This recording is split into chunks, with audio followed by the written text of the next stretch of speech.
이번 오디오북은 변화와 다양성에서 화학 변화, 생물 다양성과 유지에 대한 내용으로 세 번째 대단원을 시작하는 첫 번째 오디오북입니다.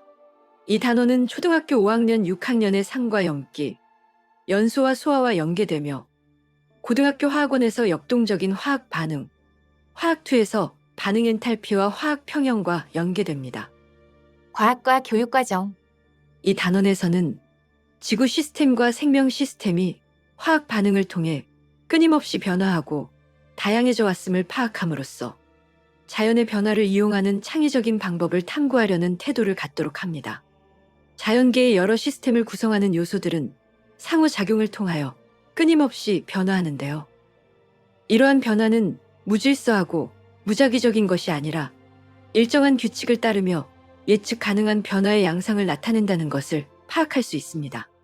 또한 물질과 물질이 상호작용하여 다른 물질로 변화하는 대표적인 화학 반응인 산화환원 반응과 산염기중화 반응의 사례를 통해 화학 변화의 규칙을 설명하도록 합니다. 학습 목표, 지구와 생명의 역사에 큰 변화를 가져온 광합성, 화석 연료 사용, 철기 시대를 가져온 철의 재련 등의 공통점을 찾을 수 있다. 단원의 핵심, 산소의 이동에 의한 산화 반응과 환원 반응은 어떻게 구분할까요? 지금부터 이에 대한 핵심 내용을 알아보겠습니다. 지구와 생명의 역사를 바꾼 화학 반응, 식물의 잎이 빛 에너지를 흡수하면 광합성이 일어나 포도당과 산소가 생성됩니다. 포도당은 녹말이나 셀룰로스 같은 양분으로 전환되어 식물체에 저장되고 산소는 대기 중으로 방출되죠. 대기 중으로 방출된 산소는 생명의 호흡이나 물질의 연소 반응에 쓰이고 철의 재련에서 얻어지는 철과 화석 연료의 사용은 인류 문명을 혁신적으로 변화시켰습니다. 과학자들은 이들과 관련된 화학 반응에는 모두 산소가 관여하고 있다는 공통점을 찾아냈습니다. 광합성과 호흡, 원시 시대는 약 45억 년 전 지구의 초기 시기로 지구가 형성되고 처음으로 대기가 형성되는 시기를 말합니다. 원시 시대 초기의 대기는 현재와는 매우 다른 조성을 가지고 있었습니다. 대기의 주요 구성 요소로는 수소, 헬륨, 메탄, 암모니아, 수증기, 일산화탄소, 이산화탄소 등이 포함되어 있었습니다. 주로 수소와 헬륨이 지구 초기의 대기를 지배하고 있었으며 이는 태양의 핵융합 반응에 의해 생성되었던 가스들이 지구의 중력으로 인해 지구 주변으로 모여들었기 때문입니다. 이후 지구의 높은 온도와 에너지로 인해 가스들이 대기권 밖으로 빠져나가는 현상이 발생하여 농축된 수소와 헬륨이 지구의 대기를 구성하게 되었습니다. 원시시대 후반으로 들어오면서 지구의 화학적 조건이 변화하면서 대기의 조성도 변화하였는데요. 대기 중에는 기존의 수소와 헬륨에 더해 산소와 질소가 증가하고 원시 바다에 광합성을 하는 생물이 출현하였습니다. 지구에서 광합성으로 산소를 생성하는 최초의 생물이 바로 사이아노박테리아 또는 남세균이라고 하는데요. 이로 인해 대기 중 산소의 농도가 높아지게 되었으며 대기 중에 산소가 축적되면서 오존이 생성되고 이것이 성층권의 오존층을 형성하게 되었습니다. 오존층이 형성되면서 강한 태양의 자외선을 막아 육상 생물이 출현하게 되었죠. 광합성의 생성물인 유기물과 산소를 이용하여 호흡하는 생물이 출현하였고 먹이 사슬을 통해 유기물이 이동하면서 안전한 생태계가 형성된 결과 다양한 생물종이 출현하게 되었습니다.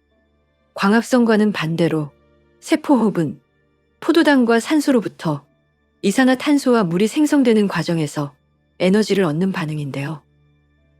이를 통해 생물의 생존에 필요한 에너지와 광합성에 필요한 이산화탄소를 얻을 수 있었습니다.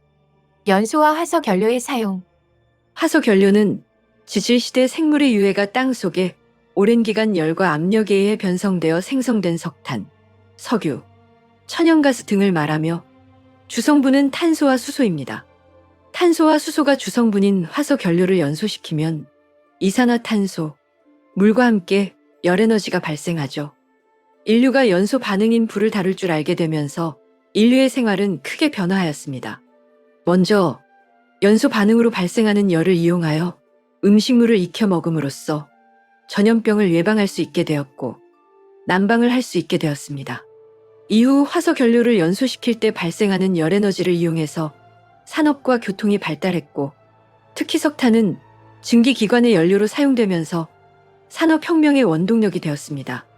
석유는 플라스틱과 합성 섬유, 합성 고무와 같이 다양한 화학 제품의 원료로 사용되어 인류의 생활을 편리하게 변화시켰습니다.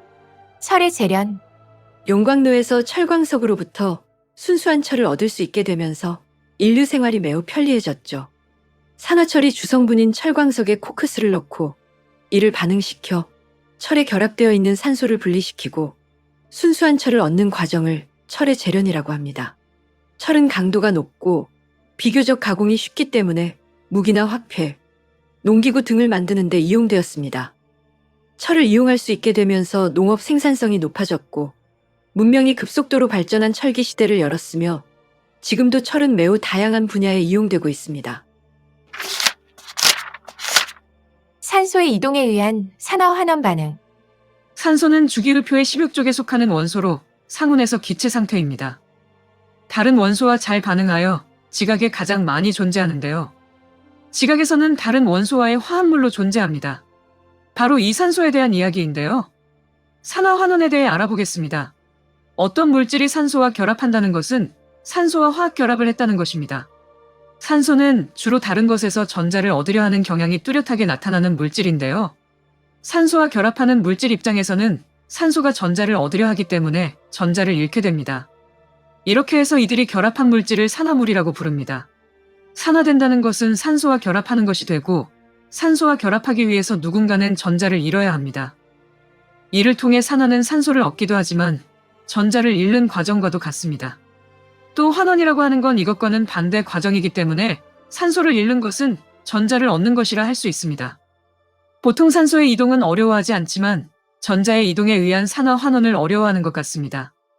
산소의 이동을 기준으로 정리하되 전자의 이동은 그 반대로 생각하는 것으로 먼저 정리하고 자주 보면서 익숙해지도록 해야겠습니다.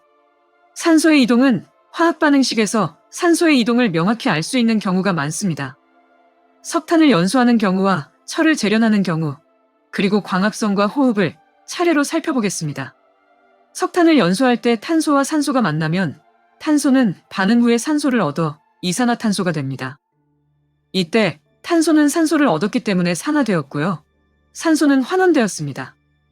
그런데 산소의 환원이 조금 이해가 되지 않습니다. 산소가 산소를 잃어 환원되었다니. 이것은 전자의 이동에 의한 산화 환원에서 다시 자세히 다루도록 하겠습니다. 철의 재련에서 철광석은 산화철의 주성분인데요. 산화철이 산소를 잃고 환원되어 처리됩니다. 집중해서 잘 들어보세요. 용광로에 산화철이 주성분인 철광석과 탄소가 주성분인 코크스, 그리고 탄산칼슘이 주성분인 석회석을 가루 상태로 넣고 뜨거운 공기를 불어넣습니다. 그러면 탄소가 불완전 연소되어 일산화탄소가 되는데요. 탄소가 산화된 것이죠. 일산화탄소는 불안정한 화합물로 반응성이 크기 때문에 산화철과 잘 반응하는데요. 산화철의 산소가 일산화탄소로 이동하면서 이때 생성된 철은 액체 상태가 됩니다. 산화철이 환원되고 일산화탄소는 산화되어 이산화탄소가 된 것이죠.